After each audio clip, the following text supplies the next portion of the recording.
1.5 വയസ്സുള്ളൊരു കുഞ്ഞിനെ പനിയായിട്ട് കൊണ്ടുവന്നിട്ടുണ്ടായിരുന്നു. സോ അങ്ങനെ അവനെ എക്സാമിൻ ചെയ്തപ്പോഴാണ് കുഞ്ഞിന് നല്ല വിളർച്ചയുണ്ടെന്ന് മനസ്സിലായത്. ഹീമോഗ്ലോബിൻ ലെവൽ 7 ആ ഒരു റേഞ്ച് ആയിരുന്നു.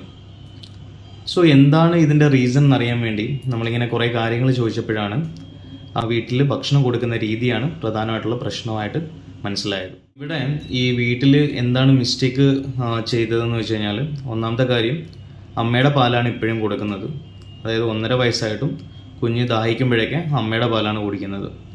രണ്ടാമത്തെ തെറ്റ്, ഇവർ ചെറിയ പ്രായത്തിൽ തന്നെ കുഞ്ഞിന് മിക്സിയിൽ അരച്ചിട്ടാണ് ഓരോ ഭക്ഷണവും കൊടുക്കുന്നത്. സോ സോളിഡ് ഫുഡ് സ്റ്റാർട്ട് ചെയ്തപ്പം കുഞ്ഞ് സ്പിറ്റ് ചെയ്യുന്നു എന്ന് പറഞ്ഞിട്ട് അവർ പിന്നെയും അങ്ങനെ തന്നെ ആ ഒരു മിക്സിയിൽ അരച്ച ഭക്ഷണമാണ് കണ്ടിന്യൂസ് ആയിട്ട് കൊടുത്തുകൊണ്ടിരിക്കുന്നത്. ഇപ്പോൾ 1.5 വയസ്സാകുമ്പോഴും കുട്ടിക്ക് ആ ഒരു മിക്സിയിൽ അരച്ച ഭക്ഷണമാണ് ഇപ്പോഴും കൊടുക്കുന്നത്. അവന് സോളിഡ് ഫുഡ് സ്റ്റാർട്ടായിട്ടില്ല. അതേപോലെ തന്നെ നോൺ വെജ് ഇൻട്രൊഡ്യൂസ് ചെയ്തതും ഭയങ്കര ലേറ്റായിട്ടാണ്. സോ നമ്മളിവിടെ ശ്രദ്ധിക്കേണ്ട കുറച്ച് കാര്യങ്ങളുണ്ട്. പ്രധാനമായിട്ടും 6-ാം മാസം തന്നെ നമ്മൾ ചെറിയ രീതിയിൽ കുഞ്ഞിന് പൂരി കണക്കിലുള്ള ഒരു ഭക്ഷണം, കുറുക്ക് നമ്മൾ പറയും, അത് സ്റ്റാർട്ട് ചെയ്യാം.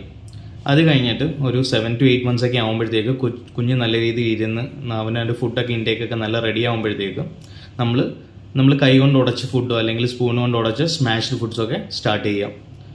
ഒരു 8 മാസം 9 മാസമൊക്കെ ആകുമ്പോഴത്തേക്ക് തന്നെ നോൺ വെജ് ഫുഡ് ഐറ്റംസ് നിങ്ങൾക്ക് സ്റ്റാർട്ട് ചെയ്ത് തുടങ്ങാവുന്നതാണ്. അതേപോലെ തന്നെ 1 വയസ്സാകുമ്പോഴത്തേക്ക് കുഞ്ഞ് നമ്മളുടെ കൂടെ എല്ലാ ഭക്ഷണവും ട്രൈ ചെയ്യണം. അതായത് നമ്മളിരുന്ന് ഭക്ഷണം കഴിക്കുമ്പോൾ കുഞ്ഞും ആ ഒരു ടേബിളിൽ ഇരുന്ന് തന്നെ എല്ലാ ഭക്ഷണങ്ങളും ട്രൈ ചെയ്യുന്ന ആ ഒരു ലെവലിലേക്ക് നമ്മൾ പയ്യെ എത്തിക്കണം. അതേപോലെ ഈ ഒരു വിളർച്ച അല്ലെങ്കിൽ അനീമിയ കൂടുതലായിട്ട് കണ്ടുവരുന്നത് പ്രീഡോമിനൻ്റ്ലി മിൽക്ക് ബേസ്ഡ് ഡയറ്റ്, അതായത് കുഞ്ഞിന് എപ്പോഴും മിൽക്ക് അല്ലെങ്കിൽ പാല് കൊടുത്തുകൊണ്ടിരിക്കുന്ന ആ ഒരു കണ്ടീഷനിലാണ്. സോ നമ്മൾ സോളിഡ് ഫുഡ്സ് എത്ര പെട്ടെന്ന് ഇൻക്ലൂഡ് ചെയ്യുന്നതോ, അതേപോലെ തന്നെ ഒരു ബാലൻസ്ഡ് ഫുഡ് എന്ന് പറയും, അതായത് മൾട്ടിപ്പിൾ ആയിട്ടുള്ള ഫുഡ്സ്, അതൊക്കെ കുഞ്ഞിന് കൊടുത്ത് ശീലിപ്പിക്കുക.